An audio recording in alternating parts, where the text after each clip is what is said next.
കുട്ടേട്ടത്തിയെ താഴെ എങ്ങും കണ്ടില്ല. മുകളിൽ ചെന്നപ്പോൾ ഭുവനേശ്വരി പൂജ കഴിക്കാറുള്ള മുറിയിൽ നിന്ന് ഒരു തേങ്ങൽ കേട്ടു. പകലും അതിലിരുട്ടാണ്. ഞാൻ സംശയിച്ചകത്ത് കടന്നു. കുട്ടേടത്തി വിളി കേട്ടില്ല. കുട്ടേടത്തി. ഞാൻ കുട്ടേടത്തിയുടെ അടുത്ത് ചെന്ന് ചുമരിൽ പിടിച്ച് ചോദിച്ചു, വല്യമ്മ ഒരുപാട് തച്ചോ? തേങ്ങുന്നതിനിടയിൽ കുട്ടേടത്തി മൂളി.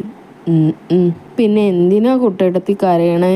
കുട്ടേടത്തി എന്നെ കെട്ടിപ്പിടിച്ച് എൻ്റെ കവിളമർത്തിക്കൊണ്ട് പറഞ്ഞു, കുട്ടേടത്തി കരയില്ല.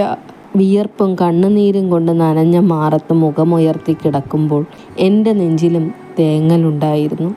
ബാസുവിന് കുട്ടേടത്തിയെ ഇഷ്ടമാണോ? ആ, കുട്ടേടത്തിയെ ആർക്കും ഇഷ്ടമില്ല. എൻ്റെ മുഖത്ത് കണ്ണുനീർ വീണു. പലപ്പോഴും ഞാൻ ആലോചിച്ചു പോയി, കുട്ടേടത്തിയെ ആർക്കും ഇഷ്ടമില്ലേ? വലിയമ്മ ശകാരിക്കുന്നു, ചിലപ്പോൾ അടിക്കുന്നു, അമ്മയും ശകാരിക്കുന്നുണ്ട്. ജാനുവേടത്തിക്ക് അവരെ കണ്ടുകൂടാ. കുട്ടേടത്തി കറുത്തത് കൊണ്ടായിരിക്കും, കാതിൽ മണിയുള്ളത് കൊണ്ടായിരിക്കും. ജാനുവേടത്തി ആരും ചീത്ത പറയുന്നില്ല. അവർക്ക് നല്ല ഒരാൾ വരുമെന്ന് കേൾക്കുന്നു. വലിയമ്മയ്ക്ക് ജാനുവേടത്തിയോട് കൂടുതൽ സ്നേഹമായിരുന്നു. തിരുനാവായിക്ക് വാവുകുളിക്ക് പോകുമ്പോൾ ജാനുവേടത്തിയാണ് വലിയമ്മ കൊണ്ടുപോവുക. ആര്യമ്പാടത്ത് കൂത്ത് കാണാൻ പോകുമ്പോഴും